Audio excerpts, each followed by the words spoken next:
Viajamos 350 kilómetros al sur de Lima. Allí, en un paraje desolado y dentro del desierto más seco del mundo, se extienden las pistas y dibujos de Nazca.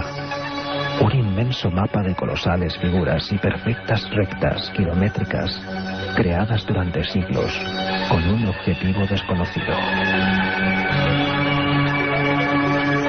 Solo se pueden ver a cientos de metros de altura desde el cielo. Si nos elevamos con una avioneta, comprenderemos el significado de esa gigantesca creación, algo que nunca pudieron ver con sus ojos los miles de personas que durante siglos y provistos de una tecnología desconocida grabaron en el suelo figuras desconcertantes de cientos de metros con precisión casi imposible.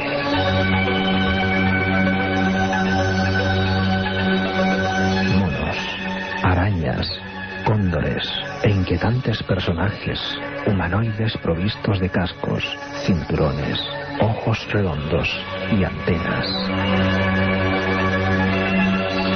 ¿Quiénes son? ¿A quién representaron?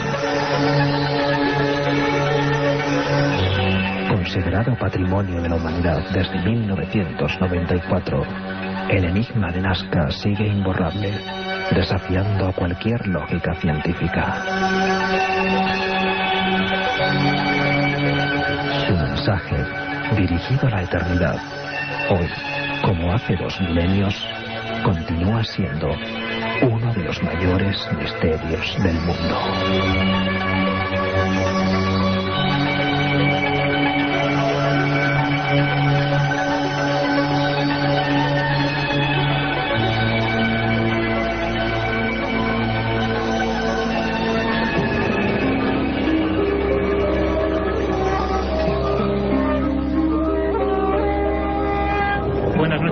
Amigos, 10:33, esto ya es Milenio 3, ha llegado la penumbra habitual de este programa al estudio 1 de la cadena SER.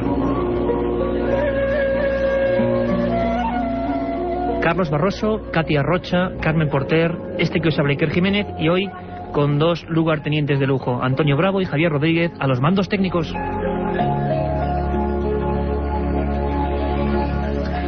Lo estáis escuchando, Nazca, al sur del Perú, uno de los grandes misterios de la humanidad que sigue todavía, pese a quien pese, envuelto en incógnitas. Yo tengo que sincerarme aquí en la soledad de este estudio y comentaros a todos que una de las grandes impresiones de mi vida como viajero y como periodista fue encontrarme con ese enigma. Recuerdo que fue en el año 1998, recuerdo también que volaba en una vieja Cessna 547 y que el piloto se llamaba Luis Prieto Mugaburu, un hombre que llevaba 14.000 horas de vuelo. Uno de esos que conocía las zonas prohibidas de Nazca, uno de los desiertos más secos del mundo. Ahora me viene a la mente cómo en un momento dado abrimos la compuerta lateral y a una altura de unos 250 metros me señaló hacia el suelo. Allí aparecía una figura, algo incomprensible. A mí, os lo digo de corazón, me dio un vuelco, el ídem. Repentinamente, una especie de astronauta, una especie de ser, una figura, grabada en la arena de una forma extraña que luego comentaremos, saludaba a los cielos. Tenía su brazo derecho alzado hacia los cielos. Medía unos 100 metros de longitud, como un edificio de 15 plantas. Estaba allí colocado antes de que Cristo naciese, hace unos 2200 años. Nadie sabe de qué forma, por qué y para quién. En un lugar donde ya no hay nada, ya no hay nadie. Los Nazca, una cultura que alcanzaron, aparentemente, una tecnología imposible y que luego se la llevaron a otro mundo, desaparecieron. En ese lugar, junto a las líneas, solo quedan viejos cementerios, momias blancas, con la melena todavía al viento, con ropajes, con joyas. Quizá ellos fueron los que hicieron este milagro en la arena.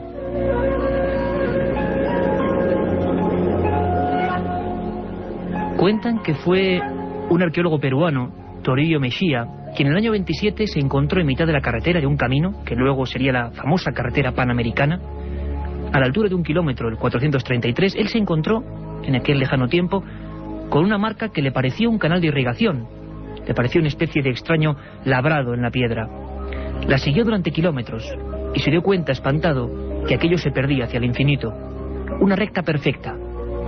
Empezó a vislumbrar que había muchas más, cientos, quizá miles. Nadie en la historia del Perú había explicado anteriormente para qué se habían hecho y sobre todo quién las había hecho.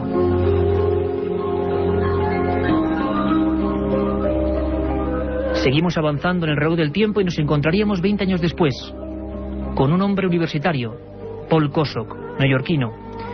Fue el primero que con una avioneta sondeó aquel lugar. Fue el primero, quizás el primer ser humano, que vio aquello tal y como fue creado, para ser visto desde el cielo. En su diario de viaje comentaba, casi dejándolo para la posteridad, que algo le obligó a mirar hacia abajo. Él no sabía que aquellas pistas y figuras estaban allí.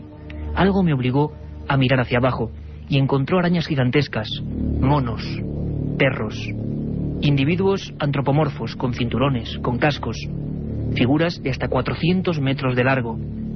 Era el primero, como decimos, que vio lo que ni siquiera los Nazca pudieron ver. Personas que se pasaron siglos trabajando en aquellas figuras, bajo el sol ardiente, y que nunca, a no ser que volasen, vieron su propia creación. Yo os aseguro que hoy tenemos un plato fuerte y una sorpresa. Quiero adelantarla. Vamos a conectar con Nazca. No vamos a hablar como eruditos, que no lo somos, ni como maestros, que tampoco, ni lo somos ni lo pretendemos. Nuestro equipo de periodistas ha conectado con Eduardo Herrán, el piloto más avezado, el más veterano y el que lleva más de 20 años sobrevolando como jefe de pilotos las solitarias pistas de Nazca. Y os invito a un viaje, a irnos con él de viaje. Lo haremos en un momento.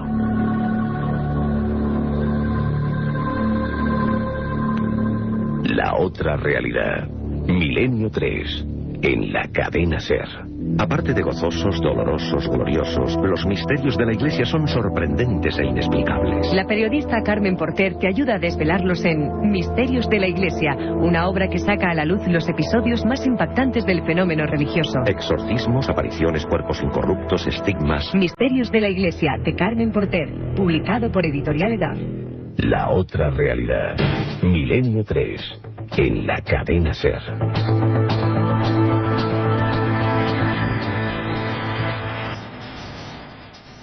Hay un correo electrónico, milenio3@cadenaser.com, milenio3@cadenaser.com, y además vamos a sortear 5 libros de Fronteras de lo Imposible, que es el libro que hizo servidor, además basado en este misterio del Perú, de Nazca. Sabéis que siempre tenemos una segunda hora repleta de noticias, de información, y además esta semana más que nunca, de 3 a 4 de la mañana, dentro de unas 4 horitas. Carmen Porter, ¿cuál es el menú rápido para esta segunda edición de Milenio 3? Buenas noches, Iker. Pues a las 3 de la mañana nos iremos hasta Ceuta, donde al parecer se siguen produciendo fenómenos insólitos en el tanatorio de la ciudad. Desde allí el corresponsal de la cadena SER, Antonio Martín, nos contará los últimos datos. Hablaremos de uno de los grandes misterios de la arqueología española, la figura, esa dama de Elche. Y viajaremos hasta Inverness, uno de los rincones más tenebrosos de Escocia. También, como siempre, extraños sucesos que se han podido observar en los cielos de nuestra ciudad, en los cielos de Madrid, y del que incluso han sido testigos miembros de la cadena SER. OVNIs aparentes sobre Madrid. Intentaremos explicar ese fenómeno y todo el menú que he explicado ahora mismo Carmen Porter.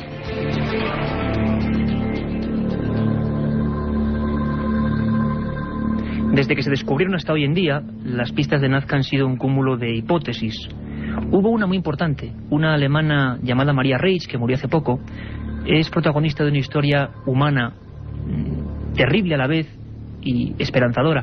Ella era una profesora del Frío Hamburgo, lo dejó todo cuando aquel aviador le dijo: he descubierto algo sensacional, los dibujos de los dioses, el gran libro abierto de cara al cielo en el sur del Perú. Y dejó todo esta mujer, Maria Reich, y se fue allí, se fue con una escalera para divisar mínimamente las pistas y con una escoba de paja. Catalogó 74 figuras, se acabó quedando ciega, con el pelo blanco casi como un cadáver andante. Todavía salía todas las mañanas para buscar nuevos vestigios. Ella pensó siempre que era un gran zodiaco, un mapa del cielo, y esa ha sido la teoría oficial, aunque muchos no están de acuerdo. Vamos a conectar con Nacho Ores, nuestro compañero, amigo y director de la prestigiosa revista de arqueología, que nos comentaba cuáles han sido las principales teorías sobre el asunto de Nazca. Ha habido interpretaciones desde un punto de vista astronómico.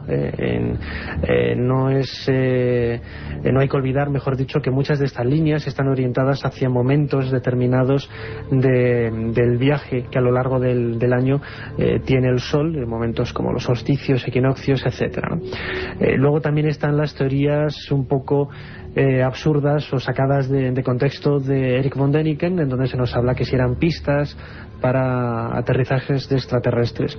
Y las últimas hipótesis de trabajo es la de dos arqueólogos, uno de ellos alemán y el otro peruano, en donde se nos habla que quizás estos dibujos lo que hagan en realidad era reflejar la existencia una serie de patronos, de tipologías religiosas muchísimo más antiguas a los Nazca. Como bien comentaba Eduardo, hay que pensar que esto no es propio de la cultura nazca, sino que también viene de largo, ¿no?, muchos siglos detrás, y quizás una de las explicaciones es que estos dibujos están relacionados con divinidades con un vínculo muy directo con el mundo del agua, porque no hay que olvidar que justamente donde hoy se levanta el desierto de Nazca era por donde estaban las antiguas fuentes de 3 de los ríos más importantes que había en la zona sur de Perú, y que posiblemente los Nazca u otras culturas que también pasaron por este emplazamiento arqueológico lo que hicieran fue recuperar un poco esa tradición y dibujar sobre el desierto esas divinidades extrañas hoy para nosotros tan misteriosas, intentando un poco hacer alabamientos, loas, llamamientos a esas antiguas divinidades para volver a recuperar el agua. Hoy en día en Nazca hay unos carteles bastante sombríos que dicen que quien pise las líneas tiene 5 años de cárcel y 2 millones de soles de multa. A pesar de eso, tengo que confesarlo hoy aquí, yo me metí en esas líneas y comprobé que era una labor de auténticos chinos, en este caso peruanos. Todos los pequeños guijarros de arena prácticamente se habían dado la vuelta, uno a uno, y habían dejado la extensión con su zona más clara. Esto en figuras de cientos de metros, en miles de figuras, en zonas incluso no conocidas ni pisadas por el ser humano moderno. Yo os invito a que nos hable de todo esto, a que comparta con nosotros un hueco en su avioneta, don Eduardo Herrán. Creo que va a ser una aventura inolvidable. La otra realidad. Milenio 3. En la cadena SER. Y vamos a comenzar este viaje con un piloto de excepción, la persona que mejor nos puede hablar de ese enigma maravilloso, desafiante, que son las líneas de Nazca. Estamos hablando de don Eduardo Herrán, jefe de pilotos de Aerocóndor, una persona que yo me atrevería a decir casi mítica en lo que se refiere a esa pampa que se extiende al sur del Perú, y que además es director del Instituto Aeroarqueológico de ese país. Lleva 23 años sobrevolando las enigmáticas pistas de Nazca, y gracias a su pericia, gracias a su interés, se han descubierto 324 nuevas líneas. Don Eduardo Herrán, un placer estar en su avioneta. Iker, para nosotros aquí desde Nazca también es muy importante saludarlo a usted y a todos los radioescuchas y hermanos españoles, y muchas gracias por lo que usted acaba de decir. Pues nos ponemos en marcha, Eduardo, sobrevolamos esa zona maravillosa, árida, eso sí, uno de los desiertos, se dice, más secos del planeta.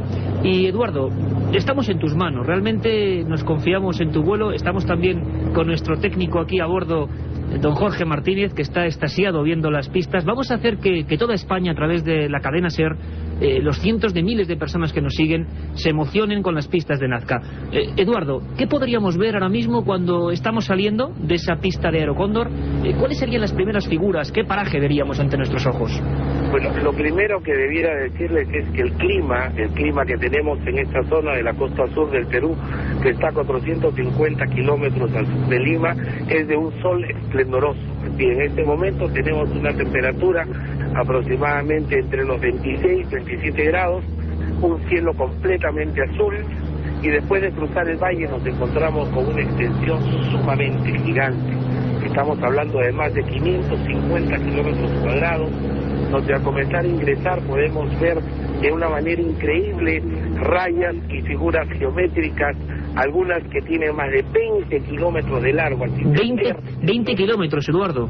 20 kilómetros de largo, trapecios, hay uno que tiene más de 3,5 kilómetros de largo, y un gran amigo, Erich von Däniken, al cual quiero y respeto mucho, pero no comparto mucho sus teorías, habla que estos trapecios podrían haber sido utilizados por naves extraterrestres en contactos con humanidades anteriores. Eduardo, estamos viendo esas pistas inmensas que parece que están dibujadas, que van hacia la nada. ¿Por qué se hizo esto? Es decir, la gente desde España, pues evidentemente se pregunta, ¿por qué los Nazca hicieron esto hace tantos siglos? Han sido trazadas a lo largo de toda la historia de todas las civilizaciones anteriores que habitaron esta zona. Nos estamos refiriendo específicamente a geoglifos. Los últimos hallazgos corresponden a la cultura chavín, ¿no? La cultura chavín comienza desde el año 1100 a.C. al 800 a.C. Posteriormente a los chavín vienen los paracas, ¿no? Los paracas son del 800 a.C. al 100 a.C. y los nazcas heredan el arte de dibujar en todas estas pampas y cerros de las civilizaciones anteriores del 100 a.C. al 700 después. Posteriormente los huaris y los incas también continúan trazando dibujos, pero eso ya son las figuras geométricas. Todo esto ha sido analizado e investigado científicamente, ¿no? Y nos encontramos con que esta gran pampa, el verdadero nombre primero proviene de un dialecto aymara, que es el cauqui, y significa lugar de engendramiento, lugar de procreación, nido, donde nacen las cosas. Y todo lo que está dibujado aquí tiene relación con él. En este caso estamos vislumbrando nosotros un libro abierto para ser visto por los dioses antiguos, el sol, la luna, las pleiades. Esas figuras que vemos ya en la lejanía, que representan animales, una araña increíblemente perfecta, un mono, un perro, algunos de ellos tienen 4 dedos en vez de 5. Así es. Animales de una, como decimos, de una perfección que asombra, como los Nazca, guijarro a guijarro, trocito de piedra, generaron esta inmensa mapa, este inmenso cuadro artístico, como usted dice, para ser visto desde el cielo. Eduardo, descríbenos un poco qué estamos viendo, las figuras de los animales. ¿Cuáles son las que más te llaman la atención, las que más te gustan, las más extrañas? A mí la que más me llamó la atención siempre fue el cóndor, porque es un ave sumamente grande, tiene 182 metros, ¿no? Y cosa curiosa, las investigaciones de sus orientaciones magnéticas apuntan hacia Cusco, ¿no? Eso es sumamente interesante. Después existen una variedad increíble de animales. No solamente estamos hablando de aves, mamíferos, como el caso del mono, el perro.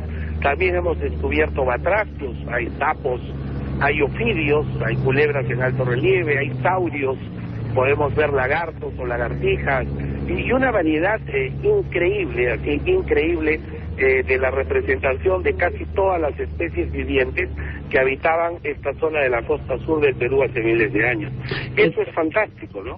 Eduardo, por supuesto que es fantástico. ¿A qué altura tenemos que tener la avioneta para observar en su esplendor estas figuras de Nazca?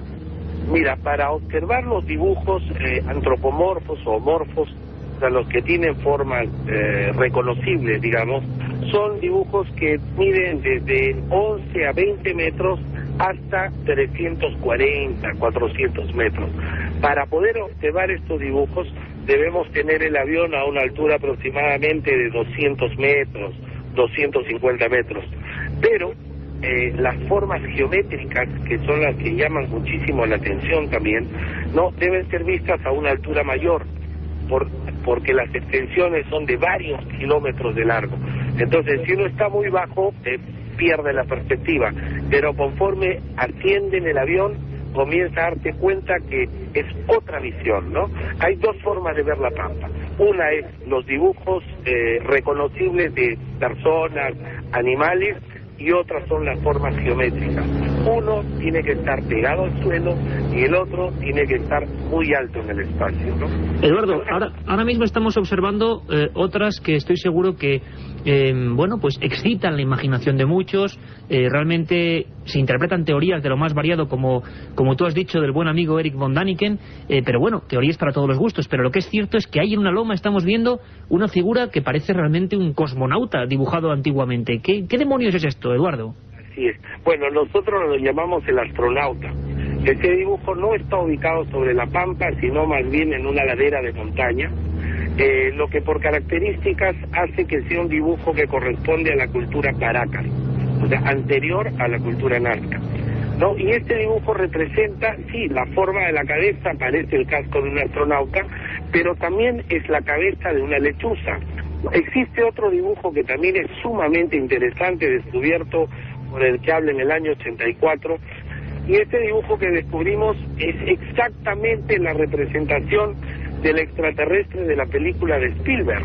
Pero analizando el dibujo y las relaciones iconográficas que hemos encontrado con textiles y con cerámicos, nos apunta a que es la representación de un feto humano, ¿no?, de más o menos 8 semanas, hasta con el cordón umbilical, las manos, la cabeza muy grande.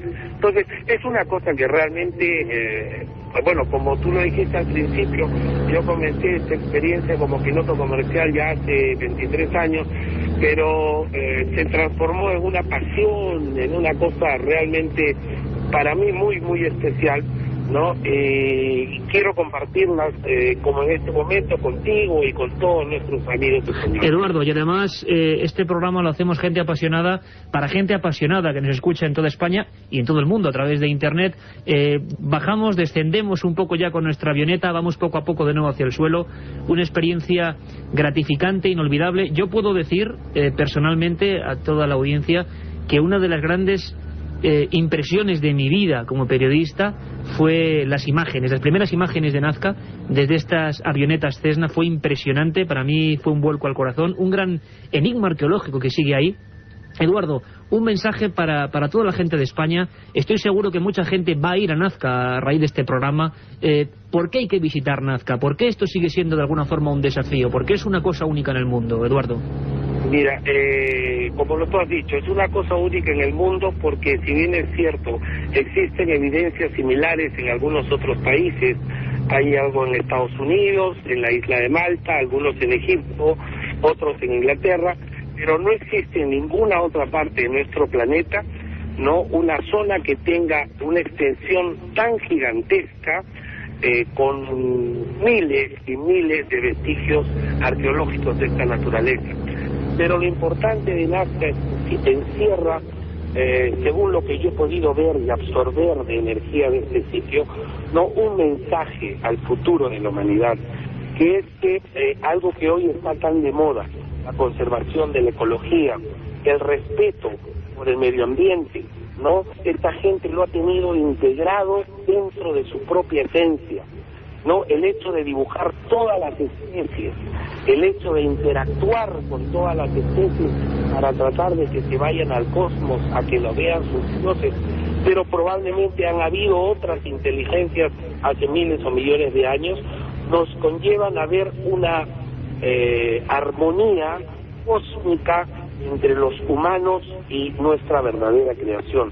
Eduardo, yo creo que tu mensaje es claro, es diáfano, será recibido perfectamente esta conexión España-Perú con un nexo de unión, Nazca. Para mí, personalmente te lo digo, y conozco algunos puntos del planeta, el enclave más misterioso del mundo. Es un placer que un aventurero como tú nos dé su sabiduría, nos haya permitido este pequeño vuelo a través de la Pampa.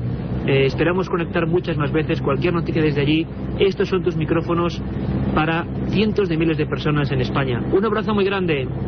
Iker, con muchísima humildad también agradezco todos tus comentarios, pero con muchísimo gusto, esperándolos para recibirlos con los brazos abiertos y como la gran Pampa de Nazca, con todo el corazón dispuesto al universo para mostrarle todo lo que aquí existe. La otra realidad. Fenómenos extraños. Misterios sin resolver. Milenio 3. En la SER. Primer día, llegada al hotel y alojamiento. Segundo día, ruinas de Petra y pistas de Nazca. Tercero, Sábana Santa de Turín, pirámides de Egipto. Ninguna agencia te ofrece un viaje como este, lleno de misterio y aventuras. Solo Iker Jiménez te lleva a las fronteras de lo imposible. Un viaje de 150.000 kilómetros que recorre el lado más enigmático y sorprendente de la historia. Fronteras de lo imposible, de Iker Jiménez, publicado por Editorial Edad. La otra realidad. Milenio 3, en la cadena SER. Un viaje con un guía de lujo, don Eduardo Herrán, que además nos enviaba unas fotografías impresionantes. Hace tan solo una semana, el aventurero Julian Knott, británico de la BBC, lograba por vez primera elevarse en lo que llaman un globo Nazca. ¿Qué es un globo Nazca? Bueno, pues es la teoría principal de aquellos que dicen que hace 2000 años estos hombres que vivieron y murieron en la costa más abrupta del mundo, en el Perú, podían tener una tecnología que les hiciera construir una especie de barcazas de totora, de una especie de junco, unidas a telas de animales, vientres de animales, generando quizá los primeros globos de la humanidad. Las fotografías que tengo en mis manos, que me acaba de enviar el amigo Eduardo Herrán, son espectaculares. Son dos personas que durante 3 minutos y 42 segundos, por vez primera en la historia, sobrevolaron las líneas de Nazca y demostraron que quizás con esas mismas tecnologías de la antigüedad, aquellos peruanos sí que lograron ver su obra grabada en la negra. Desde luego que el enigma de Nazca daría para muchísimo más, para muchos programas, y desde luego intentaremos complacer a Eduardo Herrán, al piloto jefe del Aerocóndor, viajar hasta allí y quizás un día, por vez primera, hablar nosotros desde el lugar de los hechos. Las teorías son muchas. Desde los años 50, como hemos dicho, y hace unas semanas salían otras, hablan de supuestos aeródromos de la antigüedad, otros dicen ese zodiaco dirigido al cielo, cuyas figuras siempre tienen que ver con el movimiento del sol o de la luna, y otros hablan incluso de cosas más extrañas. Los pilotos a mí me enseñaron lo que llaman Cerro de los Astronautas, donde están las figuras más raras. Yo me pregunto como investigador, ¿por qué en los catálogos arqueológicos oficiales solo salen las figuras animales? El cóndor, el lagarto, el colibrí, la araña. Todas esas otras que hablan de seres cabezones, con ojos que, bueno, parecen fetos humanos, que aparecen envueltos en esferas o en fuego, esas nunca aparecen, ni son prácticamente analizadas. Es un misterio que yo me llevé de allí. ¿Por qué algunas de las figuras, más de 300, han sido sistemáticamente olvidadas? Para muchos, en esos seres, con cinturones, con hebillas, con grandes botas, con cabezas deformes, que miran al cielo y saludan al cosmos, en esas está el gran misterio.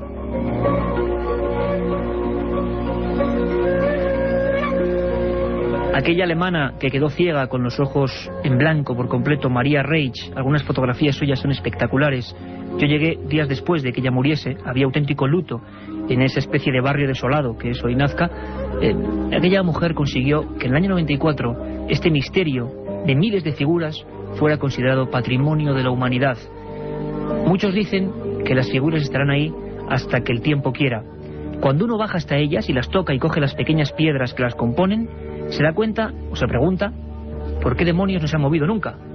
El Niño, por ejemplo, pasó por toda esa zona, grandes huracanes, terremotos, y las líneas de Nazca, las pistas, siguen exactamente como el primer día. Algunos investigadores de la Universidad de Long Island dijeron que estaban construidas con una ciencia imposible sobre conductos de magnetita.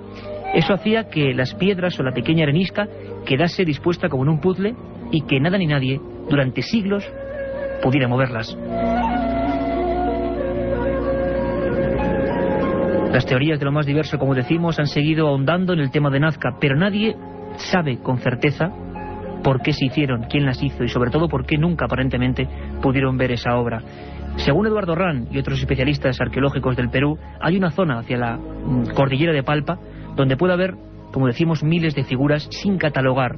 Es un lugar tan agreste, tan árido, tan sin vida, que nadie se adentra en él. Las avionetas no tienen combustible suficiente para llegar a esas latitudes y muchos se preguntan qué misterio habrá en esas pampas.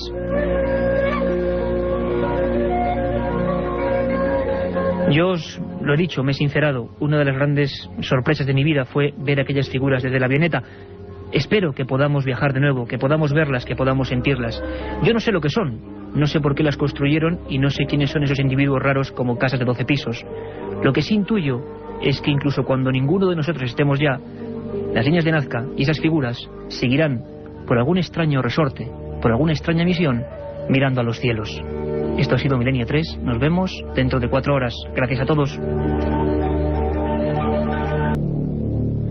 3 y 5 minutos de la madrugada de este día ya 9 de diciembre del 2002 y ya estamos aquí.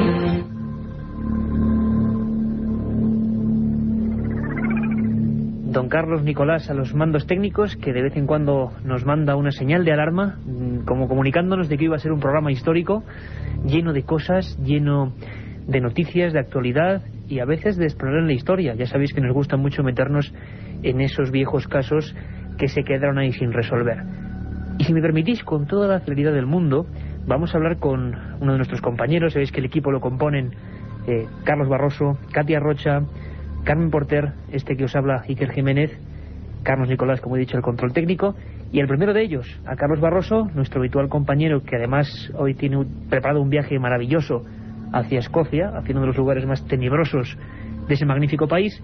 Lo tenemos aquí, en el estudio 1, en plena penumbra habitual de Milenio 3, porque algo ocurrió, Carlos, el 4 de diciembre, esta misma semana, la noche del miércoles, hacia las 5 de la madrugada. Así es, que buenas noches. Buenas noches, compañero. Pues sobre las 5 de la madrugada, un poco más, pasadas las 5 de la madrugada, recibimos una llamada a la redacción de informativos de la cadena SER. Era una señora que acababa de levantarse para ir al baño y se sobresaltó al ver a través de la ventana una luz bastante grande, una luz muy brillante, además la única que se divisaba con claridad, con absoluta claridad en el cielo, que estaba sobre Oriente, estaba muy alta en el cielo sobre Oriente. Entonces ella nos llamó porque le había llamado la atención esto, había visto mucha luz y bueno, pues nos llamó para preguntar si sabíamos a qué se debía esa luz. Nosotros... Cogiste la llamada, ya fue casualidad, ¿no? Pues sí, además... Que fueras tú. Además fui yo quien cogió la llamada y lo primero que hice fue abrir la ventana de la redacción de la cadena SER, redacción de informativos, asomarme y ver efectivamente que esa luz se encontraba donde esa señora decía. Y era una luz muy extraña, era una luz, como ella decía, muy brillante, grande, con un tono entre blanco y azul. Una luz que permanecía, además, eso también me llamó muchísimo la atención, permanecía quieta en el cielo, no se movía y no dejaba, por su brillo, no dejaba ver a su alrededor nada más. O sea, había estrellas y mirabas hacia el otro lado, hacia Occidente, pero hacia Oriente la única que se veía era esta luz. Es curioso, Carlos, porque además es el momento de decir que hay un correo electrónico importante para casos como este, milenio3@cadenaser.com, milenio3@cadenaser.com. Y yo te voy a dar una sorpresa, Carlos. Tengo aquí tu dibujo remarcado en nuestro cuaderno de campo, en especie como de 4 puntas o de brillo dirigido en 4 vértices, ¿no? Era una luz circular, o sea, era como un círculo y se veían 4 picos, como acabas de decir, uno hacia arriba, otro hacia abajo y después uno a cada lado. Era como cuando tú divisas a lo lejos una luz de un foco, pues algo así era. Te voy a dar una sorpresa, Carlos, porque gracias a un montón de amigos, a un montón de colaboradores, y por favor, si habéis visto algo, fue la noche del martes al miércoles, 4 de diciembre, hacia las 5 de la madrugada, escribidnos y darnos todos los datos, porque hemos hecho una investigación, estamos todavía con ella en marcha, muy interesante, probablemente ya una causa natural, como en casi todo, pero es muy bonito y muy interesante de verdad ponernos en marcha con vuestra ayuda. Tengo que lanzar un saludo, y voy a hacerlo, a toda la lista de amigos de Iker Jiménez en Internet, compañeros de este programa, todos ellos, que bueno, nos han freído, Carlos, a información. Es una especie de foro paralelo de este programa. Nos han freído a documentación, a cosas. Bien, desde Leganés y Alcorcón, esa misma noche, Carlos, un montón de gente observó aparentemente un astro mayor de lo normal, no parecía ningún planeta, y sobre todo un detalle que no se has comentado, que es que no se movía. Sí, inmóvil total. Era lo que me llamó la atención, sobre todo eso, que estaba siempre... Me gustaría que lo remarcases, porque es que no era el movimiento típico de toda la bóveda celeste, la rotación lógica del espacio, no. No, estaba en el mismo sitio, incluso, bueno, yo avisé a otros compañeros, no fui el único que lo vi, porque cuando lo vi ahí en el cielo, ¿no?, esa luz, pues avisé a otros compañeros de la redacción que también miraron por la ventana y también lo pudieron ver. Incluso algunos compañeros técnicos también nos verificaban que si no esa fecha, sí han visto algo el día anterior, también de madrugada. Y las hipótesis, Carlos, son muy diversas. Hemos recibido todo tipo de informaciones, hemos indagado. Hablaban del Endeavour, la posibilidad de que alguna de sus maniobras fueran visibles, que era descartado por completo porque ningún satélite, ninguna nave técnica con movimiento propio podría estar tan fija en el espacio.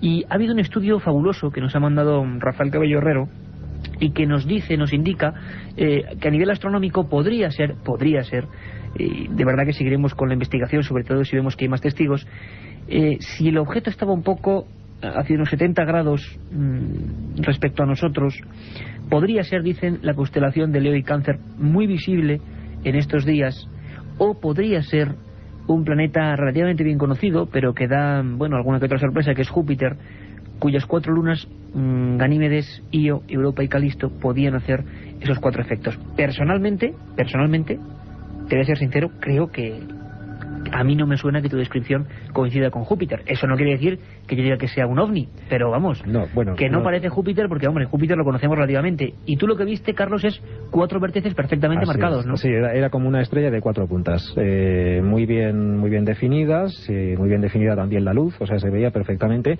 Y sí quisiera también comentar que después de haber hecho el seguimiento cada 15 minutos, 10 o 15 minutos, ir mirando por la ventana, seguía en el mismo sitio, pasadas las 7 de la mañana, ya la última vez que fui a ver, ya no estaba, había desaparecido. Desaparecido repentinamente. Bueno, esto es lo que ocurrió, lo que pudo ver, lo que tuvo la fortuna de ver nuestro querido compañero Carlos Barroso, que se encontraba en ese momento, como es lógico, en los servicios informativos de la cadena SER, y con otros compañeros vieron eso. Testimonios desde Alcorcón, desde Leganés en concreto, hacia la zona sur, que observaron más o menos lo mismo, y tenemos un caso para indagar, para investigar, para que nos escribáis. milenio3@cadenaser.com, y desde luego, Carlos, si tenemos más noticias, pues seguiremos, profundizando en el asunto, a ver si descubrimos realmente qué es lo que viste esa noche con otros muchos madrileños. Por supuesto que sí. Gracias, compañero. A ti, hasta luego.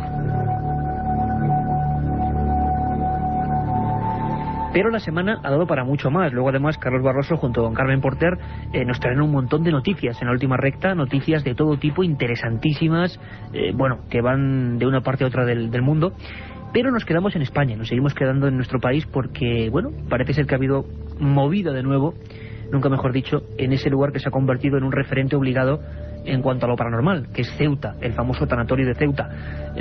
Si esta primera edición de Milenio 3 de esta semana a las 10:30 le dedicábamos ese enigma de Nazca, tremendo, terrible, quiero deciros que todavía estáis a tiempo durante toda la madrugada, hasta acabar, hasta las 4, para entrar en el sorteo de 5 libros de Fronteras de lo Imposible, que yo dediqué en parte a ese enigma y otros muchos, y también que al final del programa Carmen Porter dará los ganadores de ese libro que sorteábamos, que causó una expectación tremenda ese programa, sobre la luna, de Javier Gregori, Astronautas, ¿os acordáis, verdad? Pues daremos los ganadores al final del programa.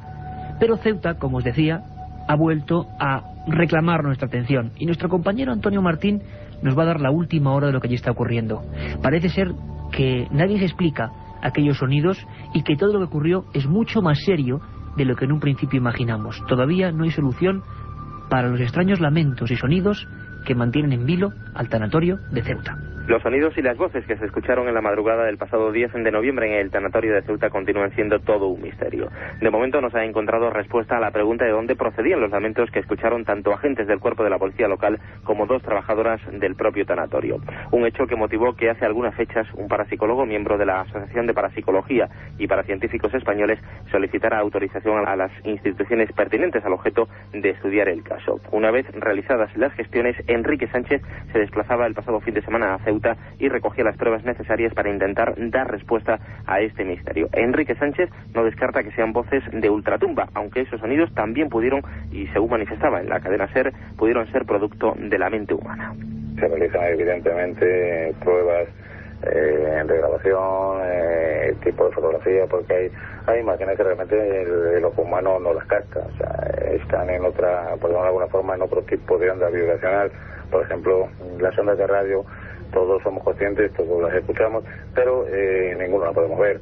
Entonces hay energía que realmente, por los motivos que sean, no me refiero a energía de la materia, no lo descarto, porque evidentemente tengo constancia de que esas energías, capotes que se llaman siempre de ultratumba, efectivamente así son.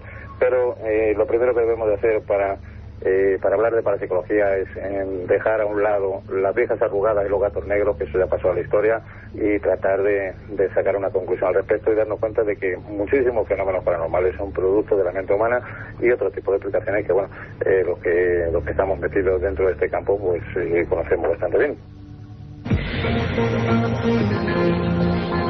La otra realidad. Milenio 3. En la cadena SER.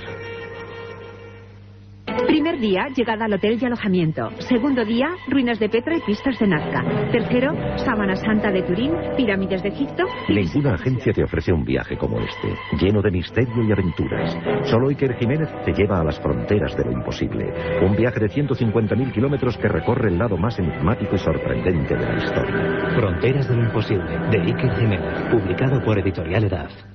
La otra realidad. Milenio 3. En la cadena SER. 3:15 de la madrugada de un 9 de diciembre del año 2002. Pero otros 9 de diciembre pasaron miles de cosas. Carmen Porter. Buenas madrugadas. Buenas madrugadas. Pues tal día como hoy, un 9 de diciembre en 1746, un terremoto en Lima, Perú. Mira, desde ahí hemos hablado esta noche a las 10:30, pero en ese año destruye la mitad de la ciudad y el puerto del Callao. En 1759, Carlos III llega a Madrid, procedente de Nápoles, para hacerse cargo del trono de España. 1854, el Papa Pío IX proclama el dogma de la Inmaculada Concepción de María. En 1904, Real Decreto por el que se crea el Estado Mayor Central del Ejército Español. En 1931 se aprueba la Constitución de la Segunda República en España. 5 años más tarde, en 1936, empieza el racionamiento en Madrid como consecuencia de la Guerra Civil. En 1949, la ONU aprueba la internacionalización de la ciudad de Jerusalén. En 1978, la sonda estadounidense Pioneer Venus II se convierte en la primera que logra posarse con suavidad sobre la superficie del planeta Venus. Y en 1980, Carmen, te interrumpo porque una anécdota que vamos a tratar, típica de las leyendas urbanas y de la conspiración, ¿verdad? Porque ¿qué pasó? En ese año, en 1980, fue asesinado John Lennon. En 1987, la UNESCO declara Patrimonio de la Humanidad a la Gran Muralla China y a la ciudad de Brasilia. Y ya en 1998, paleontólogos sudafricanos anuncian el descubrimiento del esqueleto de un homínido de hace unos 3,6 millones de años en el yacimiento de Sterkfontein, cerca de Johannesburgo. Ese mismo año, la ONU prohíbe la comercialización del genoma humano.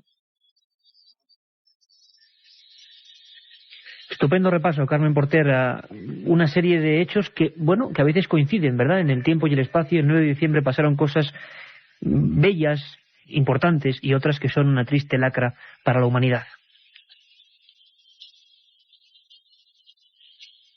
Y a lo largo de la historia de la humanidad han ocurrido cosas maravillosas, como decía, y piezas que reflejan perfectamente lo sublime de nuestro arte, el misterio también a veces. Hay piezas, ¿verdad?, que nos transportan a un mundo de interrogantes, que parece que cuando las vemos expresan en nosotros mismos una sensación terrible, a veces de desolación. ¿Quién de vosotros, y os hablo directamente a cada uno de vosotros, no se ha estremecido ante una pieza de arqueología auténtica, por ejemplo del arte íbero? ¿Quién no ha sentido cómo se erizaban los cabellos cuando se encontraba frente a un sarcófago o ante pequeñas cosas que nos demuestran que estuvieron allí en un tiempo lejano? Ahora Nacho Ares, una de nuestras secciones preferidas, nuestro amigo Nacho Ares, director de la revista Arqueología, vuelve con su historia perdida y nos va a hablar de una de las piezas más maravillosas, más llenas de contradicciones y sobre la que la gente todavía no se pone de acuerdo. Una pieza que es patrimonio de todos nosotros y que sigue en tela de juicio. Vamos con Nacho Ares y su historia perdida.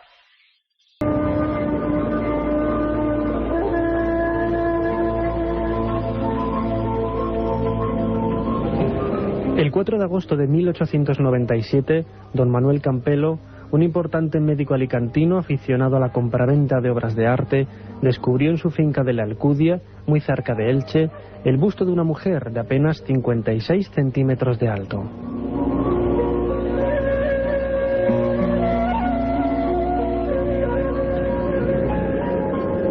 Colocada entre 6 losas verticales de piedra dentro de un estrato de época romana, en la actualidad la conocida como Dama de Elche se data en el siglo V a.C.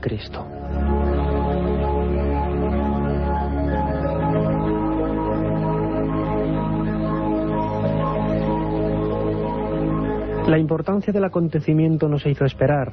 Investigadores del Museo del Louvre compraron la pieza por 5.200 pesetas de plata de la época y no fue recuperada hasta 1941, pasando al Museo del Prado y 3 décadas después al Museo Arqueológico Nacional.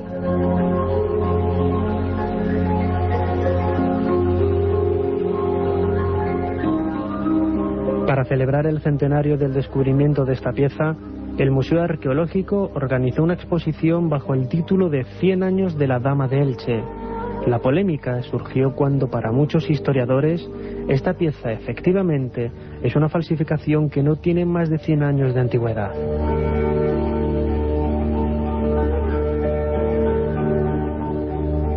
En 1995 el profesor John Moffitt publicó un polémico libro titulado El caso de la Dama de Elche, crónica de una leyenda, en el que proponía que Campelo, dueño de la finca en donde apareció la Dama de Elche, encargó el fraude a uno de los más diestros falsificadores del siglo XIX, Francisco Palàs i Puig.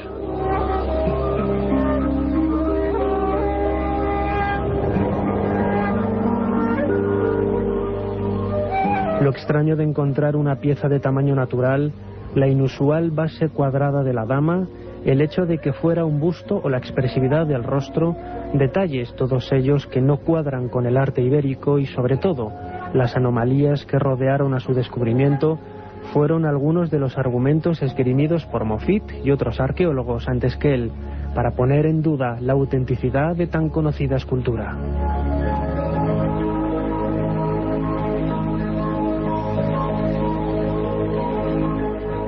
Es cierto que el libro de Moffitt cuenta con varios errores históricos de bulto.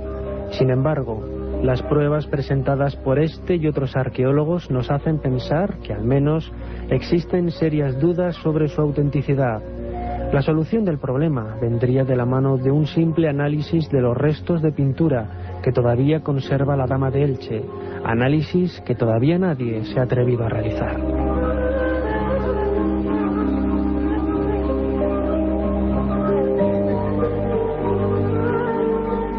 La otra realidad. Milenio 3. En la cadena SER. 3:22, ya lo sabéis, nuestro lugar de encuentro, milenio3@cadenaser.com. Y hay un contestador además, 915324532, 915324532. Luego pondremos alguno de vuestros mensajes. Lo escuchamos todo, lo leemos todo y además sabéis que tenemos una nueva sección que es responderos a todos vosotros. Yo tengo que decirlo, tengo debilidad por Nacho Ares y su sección. Creo que es un acercamiento a la cultura y al enigma verdadero de algunas piezas y épocas que, bueno, todos aprendemos, ¿verdad?, con este tipo de cosas. Yo, el primero, desde luego. Otra de las secciones que realmente dan brío a este programa y que muestran su talante viajero, explorador, es la que hace nuestro compañero Carlos Barroso, que estaba hace un momento aquí envuelto de la penumbra, hablándonos de ese último avistamiento, supuestamente ovni, de momento ovni porque no está identificado, sobre la capital de España. Carlos Barroso, que tiene la bonita costumbre de irse de continente a continente, ha cogido sus mochilas, sus cámaras fotográficas y sobre todo sus grabadoras para impregnarse de todo un ambiente, de un lugar sombrío, neblinoso, extraño, oscuro, que se llama Inverness y que está en Escocia. Yo quiero contaros una pequeña anécdota. Una de las fotos que yo de verdad guardo en mi archivo y que me impactó muchísimo, yo no conozco ese lugar, no conozco Escocia, no tengo la fortuna, es de un reportero, del que algún día hablaremos, un reportero argentino que vivía en España, y recuerdo perfectamente una de las primeras visiones, cuando yo era muy pequeño, encontré una revista y venía una foto de este reportero con un aspecto un poco siniestro, vestido con negras galas, con una especie de capa, y estaba en ese lugar, en Inverness, y en un lago muy célebre, que seguro en cuanto Carlos vaya para allí os va a sonar a todos. Probablemente el lugar más significativo para el misterio de la vieja Europa.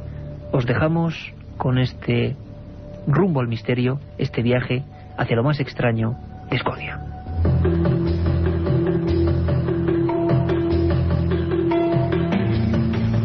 Rumbo al misterio.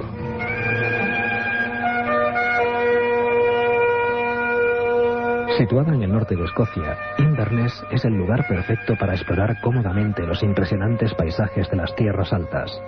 Esta ciudad, una de las más turísticas del Reino Unido, se encuentra en el centro de las Highlands, una región de valles profundos, oscuros lagos y montañas misteriosas donde se dice que habitan seres monstruosos y extraordinarios. El verde de las praderas contrasta con los cobrizos y malvas del brezo que crece en las laderas de los montes. En sus contornos es posible divisar ruinas de románticos castillos y pueblos minúsculos de casas pintadas de blanco. Es el único rastro del ser humano por estas remotas tierras escocesas.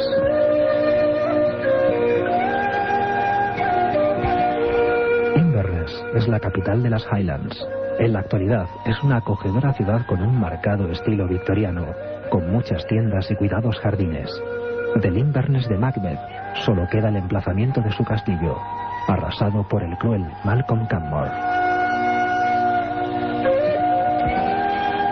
La Catedral de San Andrés fue el primer edificio neogótico construido en Escocia en la segunda mitad del siglo XIX. En esa época también se construyó un modesto castillo que domina la ciudad.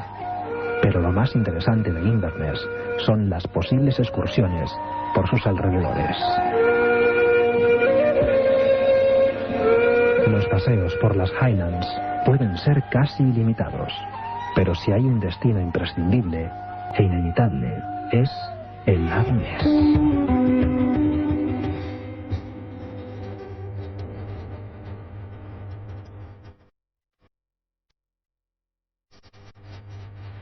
El lago Ness tiene 40 kilómetros de largo y más de 200 metros de profundidad. Es uno de los lugares más singulares del valle que divide en dos el centro de Escocia. Forma parte del Canal de Caledonia, una gigantesca obra construida en 1822.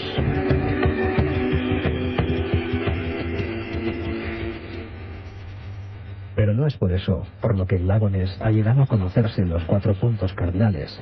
Su principal atractivo es Nessie, el mítico monstruo, mitad dinosaurio, mitad ballena, que se dice habita en sus aguas y que muchos aseguran haber visto alguna que otra vez. Incluso se ha promulgado una ley que declara a Nessie especie protegida y que considera ilegal agredir a la criatura.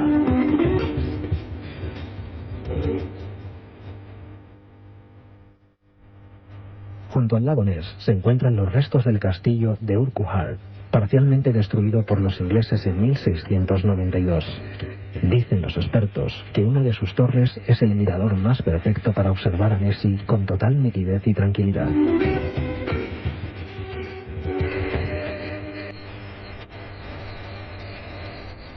Siguiendo la ruta del lago Ness, nos adentramos en las tierras altas. Allí está Fort August y el lago Clooney, antesala de Kintail, el mayor conjunto de cascadas del norte de Escocia. En ese lugar hay 5 picos de más de 1000 metros de altitud, conocidos como las 5 Hermanas, y rodeados de pequeños lagos interconectados. Casi a punto de terminar nuestra ruta y antes de llegar a las últimas estribaciones de la Escocia continental, pasaremos por las cascadas de Glomach, o el paraje Glen Shiel, donde se libraron decisivas batallas entre partidarios de los Hanover y los Estuardo. Al final de ese valle está el lago Luich, con una minúscula isla en cuyo centro se alza el castillo de Eilean Donan, quizás el monumento más fotografiado de las Highlands. Es el punto final a un viaje que nos ha llevado por tierras de misterio y leyenda, donde el tiempo se detiene para que el imaginario adquiera vida y dimensión propia.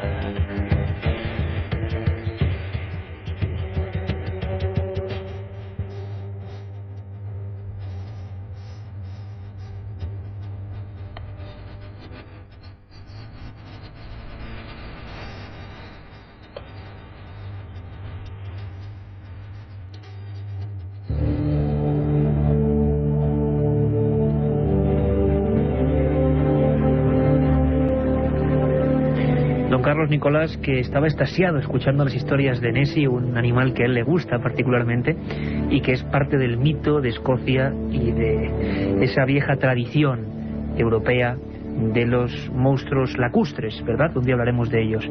Carlos Barroso, gracias por hacernos viajar. La radio tiene esta magia, ser capaz de, desde el coche, desde la cama, desde los hospitales, desde las panaderías, factorías, cuarteles, de donde sea, poder sentarnos, cerrar los ojos y viajar a lugares donde, pues bueno, muchos no hemos estado. Y ahora es el momento, siempre que estamos a punto, y ese es el momento ahora, de llegar a las 3:30 de la madrugada, fíjate, premonitorio. Estos pitos significan que abrimos un lugar que tanto Carmen Porter como yo y todo el equipo queremos mucho. Es nuestra vieja biblioteca. La biblioteca de Milenio 3.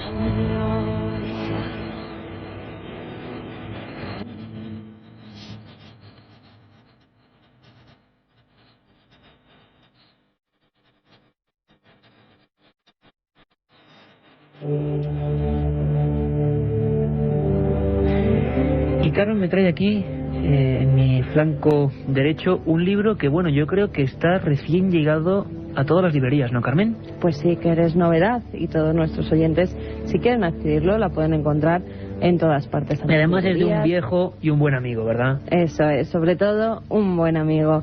Se trata de Francisco Pérez Avellán, que en esta obra la escribe junto con Francisco Pérez Caballero. Se trata del diccionario Espasa de asesinos, de la editorial, por supuesto, Espasa. Los autores de la obra en la introducción nos dicen qué nos podemos encontrar en ella, y como siempre, Iker, yo rescato sus palabras. Nos dicen: los asesinos siempre avisan de una forma u otra, por eso es tan importante que ustedes tomen nota de lo que hacen. En este libro podrá consultar qué fue de los criminales de los que oyeron hablar y cuál es la verdad de los crímenes tan conocidos como los de Cuenca, Berzocana, Los Urquijo, Don Benito, y además conocerá todos aquellos casos que sirvan para prevenirnos frente al crimen. Además, Carmen, yo añadiría que Paco Pérez Avellán es un hombre, yo le considero un maestro del crimen. Yo he aprendido mucho de él. Siempre nos ha ofrecido sus micrófonos, sus lugares, su apoyo, ¿no? Hemos vivido aventuras preciosas con él. Paco es un hombre que bueno, ha pasado por aquella escuela que es, para mí, tengo que decirlo, inimitable, que era el periódico Pueblo. Él fue uno de sus célebres reporteros. Y este diccionario de asesinos no es algo tan truculento como en un principio puede parecer. Paco Pérez Avellán toda su vida ha dicho que hay que entender el crimen para evitarlo, y a veces para prevenirlo. Y de verdad, unas fotografías, unos documentos, unas historias de los grandes crímenes, y muchos de ellos, ¿verdad, Carmen?, que tienen que ver con el misterio. Exactamente, Iker. Hay casos tan conocidos como el de Manuel Delgado Villegas, más conocido como el Arropiero, que está considerado el peor asesino de la historia criminal española. También Paco nos habla de la condesa sangrienta, Elizabeth Bathory, que se bañaba en la sangre de sus víctimas creyendo que así recuperaría la juventud. O Francisco Leona, conocido como el sacamantecas de Gádor. Menudo caso. De esta historia, además, yo he querido extraer un breve relato de los hechos en el que Pérez Avellán y Pérez Caballero nos cuentan lo siguiente. El analfabetismo, el curanderismo y la brujería se unieron en la comisión de un crimen horrendo que se produjo en Gádor, Almería. La víctima fue un niño de 7 años, Bernardo González. El curandero, Francisco Leona, asesinó al niño para curar a un enfermo de tuberculosis pulmonar, al que dijo: tienes que beberte la sangre de un niño sano, recién salida de su cuerpo. Luego te pondrás sobre el pecho emplastos con las mantecas de la criatura, que han de estar todavía calientes. Verás que pronto te curas. Hay que decir, Iker, que Francisco Leona, el autor del crimen, fue posteriormente juzgado y tras ser declarado culpable fue ejecutado. Sí, un caso tremendo, truculento, el de Francisco Leona, que además, hay que decirlo, no fue él, sino un encargado de él. Tuvo una, digamos, misión truculenta, como decíamos antes. Tuvo que raptar a ese niño que pasó a la historia de la criminología española, y atravesó las cumbres desérticas de Almería. Imaginen la escena, por favor, esa Almería que todos hemos visto alguna vez, desértica, de noche. Y ese hombre, en el año 1910, pasó durante kilómetros con un niño en un saco. ¿Saben a qué dio lugar esta historia? ¿Saben a partir de este crimen de Gádor con nombres y apellidos qué figura legendaria nació? Sí, el hombre del saco. Y además, este tipo de casos, los sacamantecas, los verdaderos vampiros españoles, auténticos vendedores, compradores e incluso ingeridores, si se puede decir esa palabra, de sangre, han sido durante el siglo pasado y principios del siglo XX una auténtica plaga. Y de ello hablaremos porque además, más o menos de algo parecido, nos preguntarán luego nuestros oyentes. Y yo brevemente traigo aquí, debajo de la faltriquera, uno de esos libros al que le tenemos cariño tremendo, y además con doble motivo. Primero porque y además no engaño a nadie, estoy pasando aquí sus páginas ya amarillas, completamente amarillas. Es un libro del año 70 que editó una de las más legendarias colecciones de la época, se llamaba Otros Mundos, y la editaba Plaza Janés. Es una de las compilaciones de trabajos, la primera probablemente, y la más impresionante que ha habido en España. El autor era un hostelero suizo, y este mismo libro, este mismo manuscrito, lo llevó a 25 editoriales. En todas le repetían lo mismo: esto no sirve para nada, esto es una falacia, esto es una tontería. Ese hombre se llamaba Erich von Däniken. Poco podían esperar que Erich von Däniken y sus recuerdos del futuro iban a vender más de 25 millones de ejemplares. Es el primer libro de la historia en el que a nivel popular se habla de esos vestigios de la arqueología que no casan, de esas presencias aparentemente de los dioses que bajaron del cielo. Precisamente es uno de los primeros libros que nos hablan de misterios, como hoy hemos tratado en Milenio 3 en la primera edición. Misterios como Nazca, como Tiahuanaco, como los grandes templos de corte perfecto de la piedra de Baalbek, los enigmas de las pirámides. Erich von Däniken, Recuerdos del futuro. Y él empezaba ese libro mítico diciendo: recuerdos del futuro, ¿existe tal cosa? ¿Hay recuerdos de algo por venir? Y decía una frase que realmente marcó a miles, cientos de miles de personas en España. Empezó una fiebre, la astroarqueología, la investigación de los extraños vestigios que no casan tecnológicos en el pasado. Erich von Däniken decía: escribir este libro es una temeridad, pero no menos es leerlo. Pero hay una cosa cierta: hay muchas discordancias con nuestro pasado, aquel que se remonta a miles y millones de años. En él bullen divinidades desconocidas, tripulando naves espaciales, que seguramente rindieron algún día visitas a la Tierra.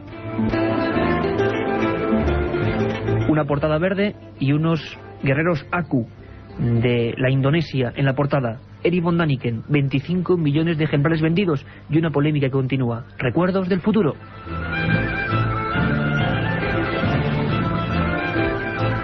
Con esta magnífica música de nuestro bibliotecario personal, Mike Oldfield, todo un lujo, nos vamos con una de las secciones también favoritas de todos vosotros, la que nos trae siempre Katia Rocha, la leyenda urbana. Nos metemos en lo más profundo de nuestros propios miedos.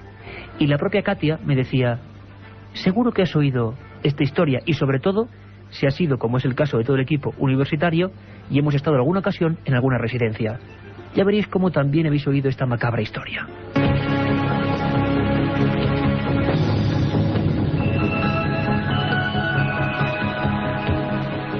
La historia que hoy voy a contar lleva décadas circulando por las residencias universitarias de todo el mundo. Una joven estudiante comparte habitación en una residencia femenina con otra compañera. Como carecen de intimidad viviendo las dos en un cuarto pequeño, llegan a un acuerdo.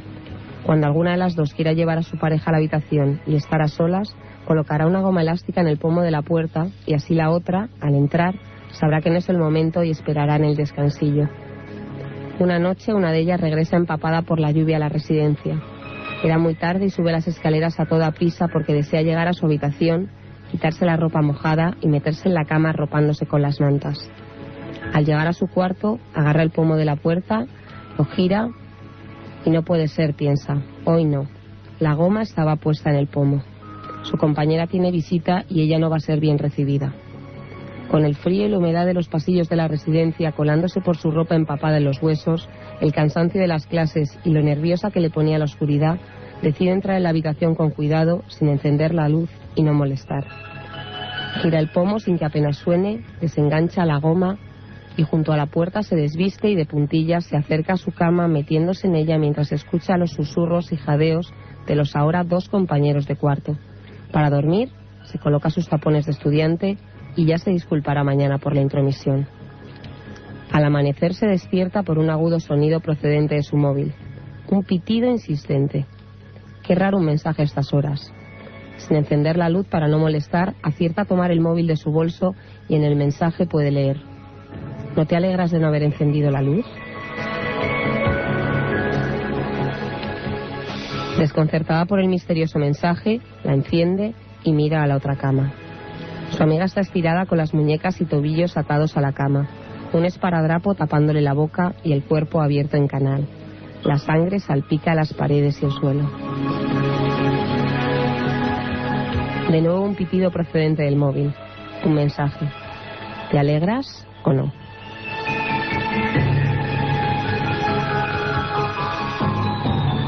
Un viaje en busca del misterio.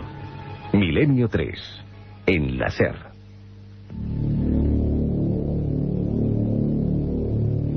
La verdad es que Katia Rocha, como muchas veces, venía truculenta, porque las leyendas urbanas, os empecéis a dar cuenta, ¿verdad? Recibimos muchos mails proponiendo nuevas leyendas, apuntándonos cosas, sugiriendo, diciendo que eso fue verdad. Siempre hay ese lugar, milenio3@cadenaser.com, con número siempre, milenio3@cadenaser.com, o el contestador 532-4532, 532-4532, con el 91 delante. Hablaba Carmen antes del diccionario de asesinos y seleccionaba entre los cientos de casos uno terrible, que un día trataremos en profundidad: el misterio del hombre del saco, de Gádor. Seguro que hay otro personaje En Milenio 3 nos damos cuenta, ¿verdad? Y aprendemos todos que a veces muchas cosas legendarias tienen una raíz real. El caso de Gádor, hombre del saco. Y seguro que incluso cuando erais pequeños, seguramente a vuestros abuelos y padres, les atemorizaban también con otro personaje de lo más brumoso de nuestra realidad, el sacamantecas. Hoy, hay que decirlo, como decía Carmen Porter al micrófono cerrado, venimos un poco truculentos, pero es historia y es realidad. Carmen, pregunta al oyente, nuestra nueva sección que empezamos la semana pasada, ¿verdad? Pues sí, ahora, esta semana hemos recibido un mail desde Toledo de Jorge Martín Toledano. Dice, me gustaría saber si es posible que un día hablarais de los vampiros que hubo en España. Un saludo y a seguir así. Postdata. Me gustaría saber cómo vosotros sois capaces de aguantar tantas horas despiertos. ¿No será porque sois vampiros? No sabe lo que tenemos aquí en los vasos y en las botellas. Parece agua, pero no lo es. Parece que muchos hace un siglo tenían esa creencia, la creencia de que la sangre curaba, de que la sangre llegaba a vitaminizar e incluso llegaba a provocar una especie de eterna juventud. Un día dedicaremos un programa, una primera edición, solamente ese fenómeno. En España había sacamantecas, sagineros, tíos del unto, personas que secuestraban niños y que vendían sus grasas y su sangre. Auténtica antropología y criminología llena de misterio. ¿Vampiros españoles? ¿Sacamantecas? Bien. Respondiendo a nuestro compañero Jorge, siempre, una vez a la semana, cogeremos un mail, plantearéis vuestro tema y nosotros respondemos como sabemos o como podemos, con todos los documentos, y nos metemos de lleno en el misterio. El primer vampiro español, el primer supuesto sacamantecas. Ahí está.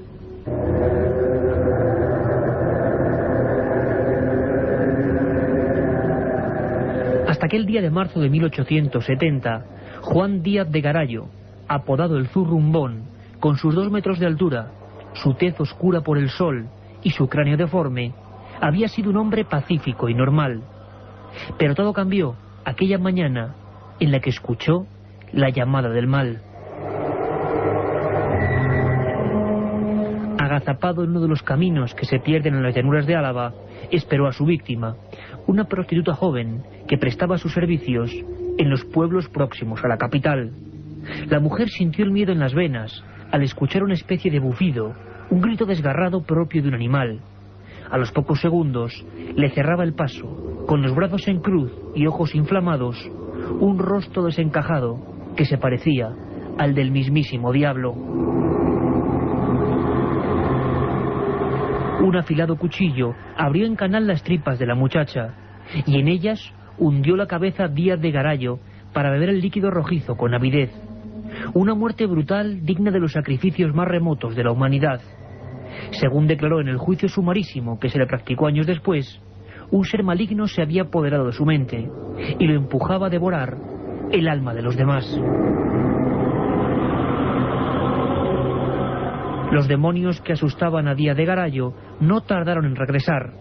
Eran como figuras borrosas, sin cara, que le entraban a través de la piel y lo convertían en un autómata maligno. A los 12 meses, en una planicie solitaria y en pleno día, las colosales manos del asesino se aferraron a un nuevo cuello. Con el paso del tiempo, las visitas del ser misterioso y alucinante, solo vivo en el laberíntico cerebro de Garayo, comenzaron a ser más frecuentes. Todo era como una tremenda pesadilla. Una voz cavernosa se le metía dentro de los oídos y le martillaba con órdenes macabras, empujándole a matar, a masacrar e ingerir hasta la última gota de sangre de individuos cada vez más jóvenes. La última presa tenía solo 13 años.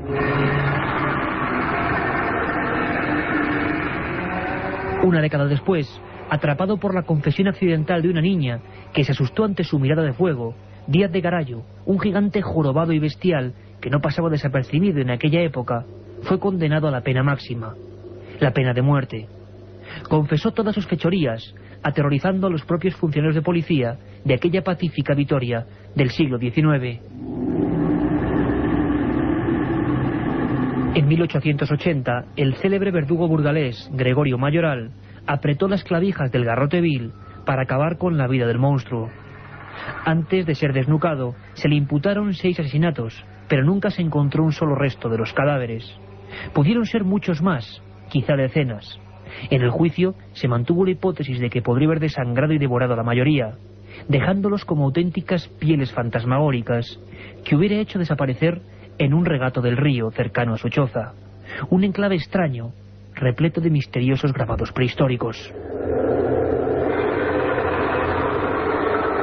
Poco antes de ser ejecutado en el frío patio de la prisión provincial, especialistas forenses trasladados desde diversos puntos de Europa trataron de estudiar la antropometría de su cráneo, una cabeza casi simiesca que para algunos era la viva demostración de la existencia de un ser atávico y brutal, primitivo en grado sumo, cuya mezcla de sangres habían generado, por desgracia, un dramático eslabón perdido.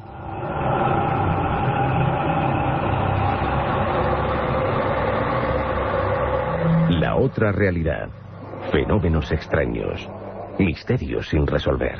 Milenio 3. En la SER. Aparte de gozosos, dolorosos, gloriosos, los misterios de la Iglesia son sorprendentes e inexplicables. La periodista Carmen Porter te ayuda a desvelarlos en Misterios de la Iglesia, una obra que saca a la luz los episodios más impactantes del fenómeno religioso. Exorcismos, apariciones, cuerpos incorruptos, estigmas. Misterios de la Iglesia, de Carmen Porter, publicado por Editorial Edad. Un viaje en busca del misterio. Milenio 3. En la SER.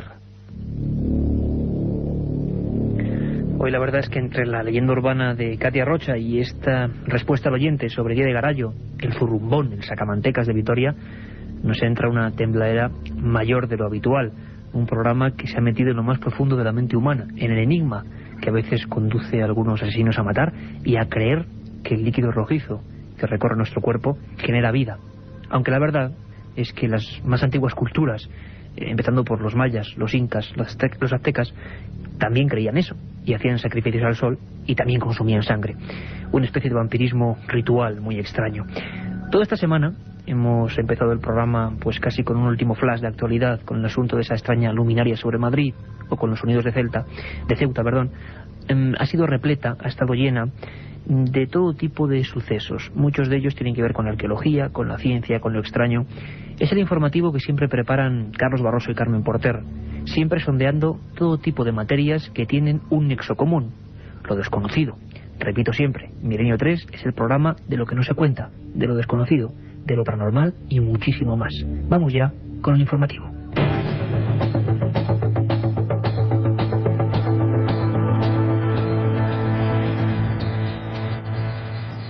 El Sol y la Luna nos han deparado esta semana el mayor espectáculo que ambos astros nos pueden ofrecer cada cierto tiempo, un eclipse solar casi total que ha podido ser divisado sobre todo en Sudáfrica y en otros estados del hemisferio sur. Durante unos segundos el día se convirtió en noche gracias a una curiosa coincidencia. La Luna se interpuso entre la Tierra y el Sol creando una zona de sombra en determinados lugares del planeta. Millones de personas siguieron in situ este eclipse que solo se volverá a repetir en esa zona del mundo en el año 2030. Hablamos de ello enseguida, antes repasamos otras noticias en titulares con Carmen Porter. Esta semana ha comenzado en Zaragoza una exposición bajo el título Meteoritos, mensajes alienígenas. Militares británicos ocultan información ovni. Descubiertas las rocas más antiguas del mundo. Fueron miles las personas que se desplazaron desde distintos puntos de Sudáfrica hasta la provincia de Limpopo, en el Parque Nacional Kruger, el único lugar en el que el eclipse fue total. Todo ello acompañado por el sonido de los tambores, ya que según la tradición hay que hacer ruido para ahuyentar al monstruo del eclipse. Carmen. A una velocidad de más de 5.000 kilómetros por hora, la sombra lunar se desplazó hacia el este por el continente, oscureciendo momentáneamente partes de Namibia, Osnawa, Zimbabue y Sudáfrica, antes de salir al mar en Xai-Xai, en Mozambique. La tradición en varias tribus africanas sugiere que durante la ocultación del sol por fenómenos naturales se haga el mayor ruido posible, con voces, palos o cualquier otro utensilio doméstico, para ahuyentar al monstruo del eclipse. En otras regiones el eclipse significa la muerte de un dios, por lo que las tribus debían hacer una ofrenda a su líder para servir de guía a la deidad en ese nuevo estado. Esta semana se ha inaugurado una exposición en la localidad zaragozana de Utebo bajo el título Meteoritos, mensajes alienígenas. En ella es posible observar una muestra variada de diferentes meteoros, así como información sobre el lugar en el que cayeron y cómo llegaron a la Tierra. Radio Zaragoza, David Marqueta. El Centro Cultural Mariano Mesonada de Utebo presenta durante todo el mes de diciembre la exposición Meteoritos, mensajes alienígenas. En esta exposición, producida por el Museo de las Ciencias de Madrid, se pueden contemplar algunos ejemplares caídos en España. En concreto, el meteorito de Olmedilla de Alarcón, en Cuenca, un ejemplar que pesa 112 kilos. La Tierra ha sido lugar de impacto, desde el conocido cráter en Arizona de 1.200 metros de diámetro a la población de Ries en Alemania, donde el mineral del meteorito caído sirvió para construir su catedral. Walter Espada es el director del Centro Cultural. Hay un ejemplo muy claro en la localidad alemana, donde el cráter que surgió a partir de la caída de un meteorito, pues provocó que ahí surgiese una nueva ciudad, una ciudad de 20 kilómetros de diámetro. Hablamos ahora de ciudades perdidas. Arqueólogos españoles y nicaragüenses que aseguran haber encontrado una ciudad perdida de más de 2000 años están buscando ayuda internacional para poder revelar sus misterios. La ciudad perdida, que se presume que puede pertenecer a una civilización de hace 2000 años con costumbres y cultura diferente a la que vivió en el litoral, está ubicada en el municipio de Cucragil, en Nicaragua. El yacimiento descubierto por arqueólogos de la Universidad Autónoma de Barcelona consiste en 3 promontorios de forma circular, construidos sobre cerros, varias rampas de acceso, mucha cerámica y unas formaciones circulares que se piensa pueden ser tumbas. Por otra parte, en Egipto se han encontrado evidencias de otra ciudad perdida, en este caso la de los constructores de las pirámides, que al parecer fueron más de 20.000 personas. Y desde Italia nos llega un macabro y curioso hallazgo. La policía ha encontrado en el sótano de una casa el cadáver de un hombre que se había autoemparedado hace 44 años. Su familia no sabía que estaba allí y siempre pensó que se había marchado a Estados Unidos. Corresponsal Joan Solés. 2 ingleses, propietarios de una villa en la Toscana, recién adquirida, han resuelto inesperadamente el caso de Nemi Cianelli, que desapareció misteriosamente en 1958. Hace 44 años el hombre dijo a sus paisanos que se iba a los Estados Unidos, abandonando a su mujer y a su hija, y nunca más se supo de él. Al derribar un tabique de la casa, ahora los 2 ingleses hallaron las 2 maletas de viaje, el cadáver y una botella con un mensaje en su interior. La policía cree que Nemo Cianelli se encerró allí, levantó el muro y a continuación se suicidó. De la lectura de la carta depositada en la botella se deduce que posiblemente padecía una enfermedad grave, que quiso evitar a su familia el trauma de la enfermedad, el fallecimiento y el entierro, y a sus amistades la deshonra de un suicidio por el cual en la Italia de los años 50, profundamente católica, le habría sido negado incluso un correcto funeral. Pero ello no es más que una hipótesis de la investigación. Posiblemente nunca se conocerán los verdaderos motivos de su particular gesto, desvanecidos con el muro que construyó a su entorno para suicidarse sin levantar sospecha alguna. Y les contamos ya de forma breve otras noticias de interés. Hace una semana se publicaban en Internet los archivos Rendlesham con testimonios de varios militares estadounidenses sobre avistamientos de ovnis en un bosque al oeste de Inglaterra, cercano a su base aérea. Muchas personas han acusado al gobierno británico de querer ocultar esos expedientes. Las quejas que han llegado hasta la defensora del pueblo del Parlamento británico, Anne Abraham, afirman que el Ministerio de Defensa se había negado a divulgar detalles sobre uno de los avistamientos ovni más significativos. Abraham aseguró que el Ministerio de Defensa había retenido 3 documentos relacionados con supuestos avistamientos de fenómenos aéreos inexplicados en 1980, el incidente de ovnis en el bosque de Rendlesham. Por su parte, su portavoz del Ministerio indicó que los documentos nunca fueron retirados deliberadamente y que siempre estuvieron a disposición de quien los pidiera.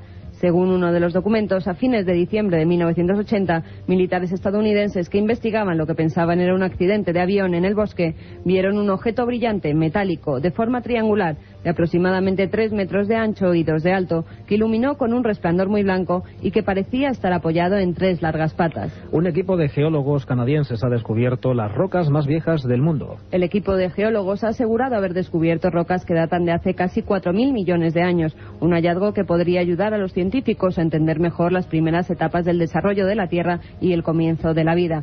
Según los estudiosos, las rocas volcánicas tenían 3.825 millones de años y procedían del área de Inujuak, en los límites de la provincia de Quebec.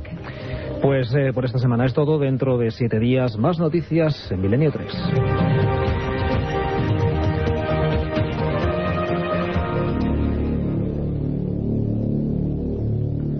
3:54 minutos, un aluvión auténtico de correos electrónicos a milenio3@cadenaser.com.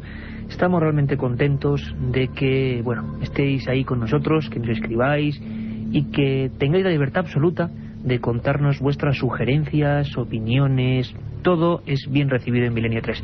Hemos tenido una semana, como decía, de auténtico trajín a través de la red. Carmen Porter. Pues sí, justamente esta noche, mientras hacíamos el programa, Javier Méndez nos ha escrito y nos dice: buenas noches, soy astrofísico y Relaciones Públicas del Observatorio Astrofísico del Roque de los Muchachos, La Palma, y tengo información importante sobre las luces al atardecer. Se trata de Venus y Marte. Pues le agradecemos muchísimo esta información. Lo que ocurre es que, bueno, primero que es un orgullo que personas de ese prestigiosísimo centro de observación del cosmos nos escriba aquí en Milenio 3. Queremos contar con ellos además para muchas cosas, para, bueno, enterarnos científicamente de muchas cosas que desconocemos.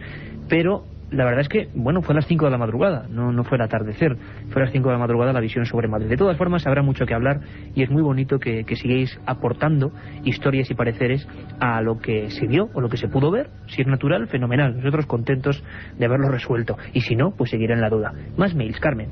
También, mientras hacíamos esta edición especial de Milenio 3, nos ha escrito Luis Melgar. Dice: lo primero, felicitaros por vuestro excelente programa. Mi objetivo es ser director de cine y la creación de una productora, que parece ser que la está creando junto con unos amiguetes. Ah, pues suerte. Este verano la historia de los zumbidos en el agua dio lugar a una historia que transcurría en mi Algeciras natal, y ahora, escuchando lo de Ceuta, se me ha puesto la piel de gallina.